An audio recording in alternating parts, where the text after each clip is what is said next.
सूर्य जब कुंडली के चतुर्थ भाव में होते हैं तो क्या होता है?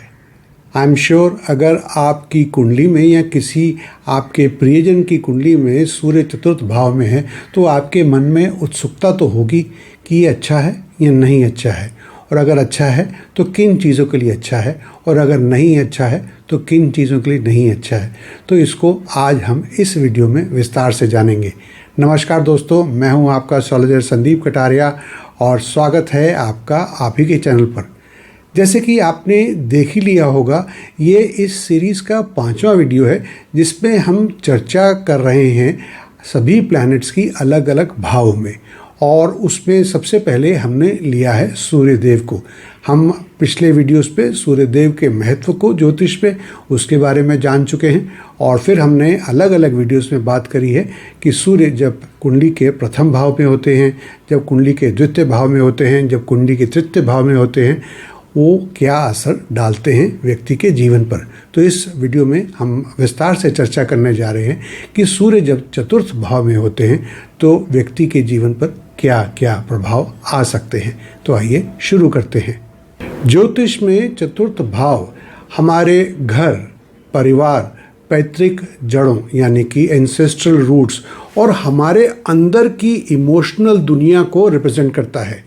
जब सूर्य इस घर में होता है और शुभ प्रभाव डालता है तो ये फैमिली डायनामिक्स, इमोशनल सिक्योरिटी और हमारी विरासत के संबंध के मामलों में अपनी उज्ज्वल रोशनी डालता है। यानी कि उन सब चीज़ों को लेकर आपके पास एक पॉजिटिव न्यूज़, पॉजिटिव रिजल्ट ही आएगा। इस वीडियो में हम ये पता लगाएंगे कि जब सूर्य चतुर्थ भाव में होते हैं तो जातक की personality traits, health, career, relationship और फैमिली डायनामिक्स और होम को कैसे प्रभावित करता है।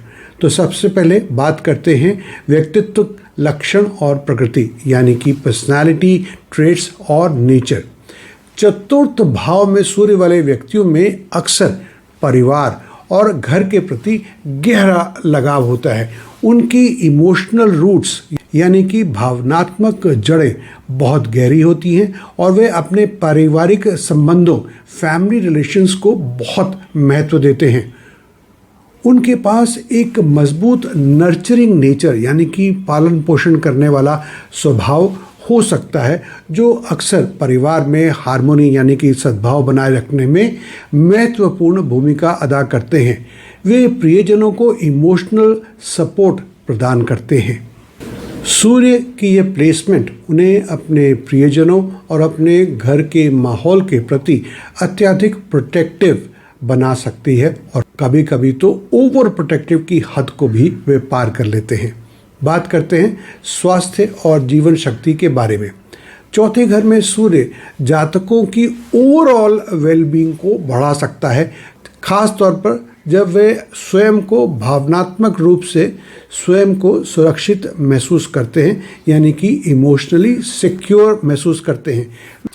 वे तब फलते फूलते हैं जब उनका घरेलू जीवन स्थिर और सामंजस्यपूर्ण होता है, यानी कि stable and harmonious home life. Emotional wellbeing का उनके शारीरिक और मानसिक स्वास्थ्य से गहरा संबंध होता है। उन्हें लग सकता है कि उनका स्वास्थ्य उनकी इमोशनल स्टेट से प्रभावित होता है, इसलिए घर में शांतिपूर्ण और प्रेमपूर्ण वातावरण का होना और बनाए रखना अत्यधिक आवश्यक है। हालांकि जब भावनात्मक उथल पुथल होती है यानी कि इमोशनल टर्बुलेंस होती है और वे पारिवारिक संघर्ष का अनुभव करते हैं तो स्वास्थ्य की समस्याओं के प्रति संवेदनशील होने के कारण वे वनरेबल हो सकते हैं। चलिए बात करते हैं करियर और महत्वाकांक्षाएं। चौथे घर में सूर्य के कारण व्यक्ति अक्सर अपनी महत्वाकांक्षाओं और प्रेरणा अपने परिवार से और अपने घरेलू जीवन से प्राप्त करते हैं। उनकी करियर चॉइसेस अक्सर अपने यानी कि स्वयं के और प्रियजनों की भावनात्मक सुरक्षा यानी कि इमोशनल सिक्योरिटी की भावना पैदा करने से प्रेरित हो सकती है। शायद थोड़ा सा मुश्किल लगे, मतलब वो ऐसे करियर को चुनते हैं जिससे उन्हें अपने लिए और अपने फैमिली मेम्बर्स के लिए इमोशनल सिक्योरिटी डेफिनेटली मिल जाए। वे रियल एस्टेट, इंटीरियर डिज़ाइन या फैमिली काउंसलिंग आदि से रिलेटेड या यही प्रोफेशंस को अधिकतर चुनते हैं क्योंकि वे उसमें सफलता प्राप्त कर सकते हैं। दूसरों के लिए पोषण यानी कि नर्चरिंग और आरामदेह वातावरण बनाना उनके करियर की एक कॉमन थीम होती है। हालांकि उनकी करियर चॉइसेस बहुत महत्वाकांक्षी हो सकती हैं, परंतु वह वैसे ही करियर चुनते हैं जिससे वे अपनी एंसेस्ट्रल रूट्स यानी कि पैतृक जड़ों को मजबूत कर सकें और उसके साथ ही लगे रहें।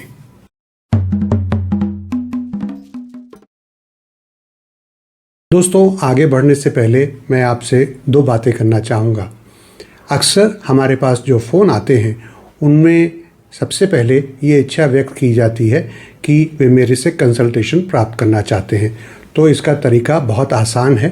आप हमारे ऑफिस में फ़ोन कर सकते हैं या आप नीचे दिए गए नंबर पर व्हाट्सएप भी कर सकते हैं और हम आपको बता देंगे कि आप हमसे कंसल्टेशन कैसे प्राप्त कर सकते हैं। परंतु यहाँ पर ज़रूरी है कि आपके पास आपकी या जिसकी भी आप कुंडली का विश्लेषण चाहते हैं उनकी सही date of birth, time of birth और प्लेस ऑफ बर्थ होनी चाहिए। ये नहीं कि सुबह 10 बजे से लेकर दोपहर के 12 बजे तक जन्म हुआ था। नहीं, 2-4 मिनट इधर उधर चल सकते हैं। और दूसरी चीज़, आप में से बहुत सारे लोग अपनी इच्छा व्यक्त करते हैं कि वह हमसे न्यूमरोलॉजी, प्रश्नशास्त्र, एस्ट्रोलॉजी या रेमेडियल मेजर्स सीखना चाहते हैं। तो इसके लिए हमने 4 अलग अलग डिटेल्ड में वीडियो कोर्सेज बनाए हैं जिसका लाभ सैकड़ों लोग ले चुके हैं। आप भी ले सकते हैं और उन वीडियो कोर्सेज के बारे में जानकारी आपको नीचे दिए गए लिंक पर क्लिक करने से मिल जाएगी और अगर आप लेना चाहें तो उस पर पेमेंट का लिंक भी बना हुआ है, आप ले सकते हैं। आइए अब आगे बढ़ते हैं। बात करते हैं रिश्ते और परिवार की। पर्सनल रिलेशनशिप में चौथे घर वाले व्यक्ति अपने पार्टनर के प्रति गहराई से डीपली कमिटेड होते हैं और वफादार होते हैं। वे लॉन्ग टर्म और स्टेबल रिलेशनशिप को पसंद करते हैं और ऐसे पार्टनर को चाहते हैं जो उन्हें इमोशनल सपोर्ट दे सके। फैमिली डायनामिक्स और फैमिली मैटर्स उनके लिए अत्यंत महत्वपूर्ण हैं। जैसे कि मैं पहले भी कह चुका हूँ, वे अपने परिवार के प्रति कर्तव्य और जिम्मेदारी यानी कि sense of duty and responsibility की एक मजबूत भावना का अनुभव कर सकते हैं, पर उनके अंदर एक लीडरशिप की भूमिका निभाने की भी इच्छा रहती है। कहाँ? घर में। हालांकि परिवार के प्रति उनका प्रेम और स्ट्रॉन्ग इमोशनल अटैचमेंट कभी कभी चुनौतियों का कारण भी बन सकता है, क्योंकि हो सकता है कि परिवार में एक और व्यक्ति हो जो लीडरशिप रोल प्ले करना चाहता है या परिवार में ऐसे कोई सदस्य हों जो उनके लीडरशिप रोल को पसंद नहीं करते हैं या उसको चैलेंज कर सकते हैं या वे ओवर प्रोटेक्टिव रहते हैं। ये भी घुटन का कारण बन सकता है परिवार के और सदस्यों के लिए। अब बात करते हैं घर और परिवार में ये प्रभाव क्या डाल सकते हैं। चतुर्थ भाव में सूर्य का जातक के घर की फैमिली लाइफ और फैमिली रिलेशंस पर गहरा प्रभाव पड़ता है।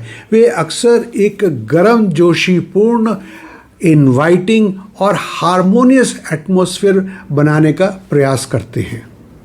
वे अपनी पारिवारिक विरासत यानी कि फैमिली हेरिटेज और परंपराओं पर बड़ा ही गर्व करते हैं। अक्सर पीढ़ियों से चले आ रहे रीति रिवाजों और मूल्यों को वो आगे बढ़ाते हैं। घर या परिवार के क्षेत्र में चुनौतियां अगर आती हैं तो वे उन्हें बहुत डीपली इफेक्ट करती हैं और संघर्षों को सुलझाने और शांति बनाए रखने के लिए वो किसी भी हद तक जा सकते हैं। तो अब इसको सम अप करते हैं। जैसा कि आप समझ ही गए होंगे कि चौथे घर में सूर्य व्यक्ति के परिवार और घर से एक गहरा संबंध बनाता है।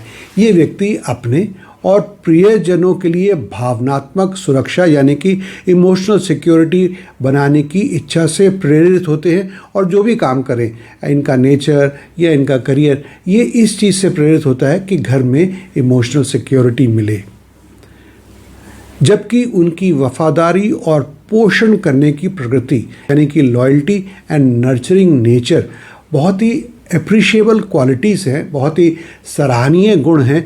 उन्हें फैमिली कमिटमेंट्स और अपनी पर्सनल एस्पिरेशन के बीच में एक संतुलन बनाने की भी ज़रूरत है और उन्हें इस चीज़ का ध्यान रखना चाहिए।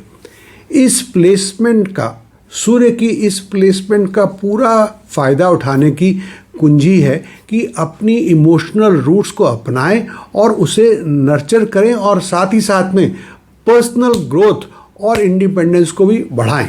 तो दोस्तों, इस वीडियो में बस इतना ही। उम्मीद है आपको इस वीडियो में दी गई जानकारी पसंद आई होगी, अच्छी लगी होगी, और अगर हाँ तो क्यों नहीं इस वीडियो को आप लाइक करें, दूसरों के साथ भी शेयर करें। और मैं आशा करता हूं कि आपने सब्सक्राइब का बटन तो क्लिक कर ही दिया होगा और साथ ही में घंटी वाले निशान को भी क्लिक कर दीजिएगा। नमस्कार और धन्यवाद।